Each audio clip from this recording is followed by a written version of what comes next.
Okay, here we are on the second part. Sorry there has to be multiple parts. It's just due to the fact that this board will fill up and I won't have any room to continue writing. So here we are starting off with the ideal gas equation that we all know, PV equals nRT. And then we also have what density, this is density again, remember, equals mass over volume, or it equals the number of moles times the molecular weight over volume.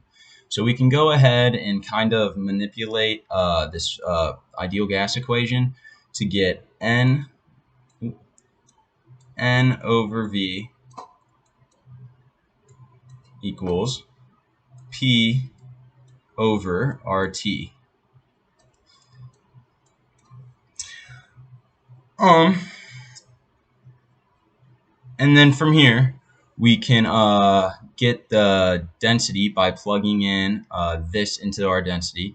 We can get density equaling, sorry, it's a little hard to type here, pressure times the molecular weight over the R times T.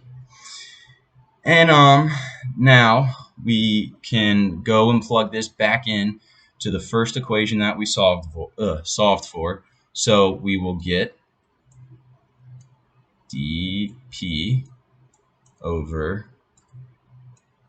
dz equals 2, plugging this in for density, Pm over RT times gravity. And the dP over dz, remember again, is the rate of change with respect to position.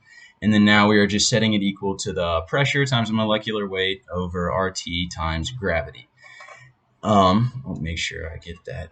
Here's that negative sign in there. I cannot forget that. So from here, we're going to integrate this with respect to dz. So this dz gets moved over here. So we also bring the P over to this side. So let me just rewrite it. We'll have dP over P equals, excuse me, and then we can bring out the negative coefficient. So we'll get negative gravity times molecular weight over RT times the integral of dz. And then now we're going to put bounds in. So for this one, we will have the second position, which will be Z2, our altitude, and then our first one, Z1. And then over here, we'll have our second pressure, P2, and our first pressure, P1. So then this one's easy to solve, and this one isn't as easy to solve, but it still is. So it ends up being the natural log of P with respect to P2 over P1. Once again, sorry for the bad handwriting. Hope it's legible and I can speak it enough. Is equal to negative G times the molecular mass over R T times Z2 minus Z1. And now from here, we'll just do a little bit more simplification. We'll get this all simplified. So it'll be the natural log of P2 minus the natural log of pressure 1, excuse me, is equal to the same thing here. So just write that out again.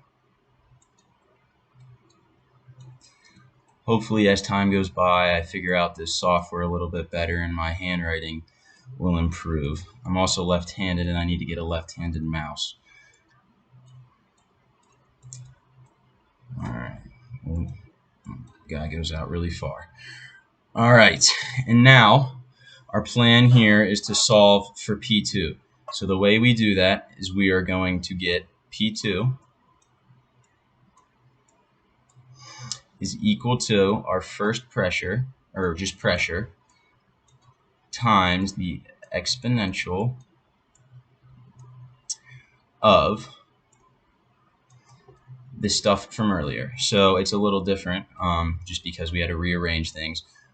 We'll get negative g m times z2, sorry that's so big, over minus z1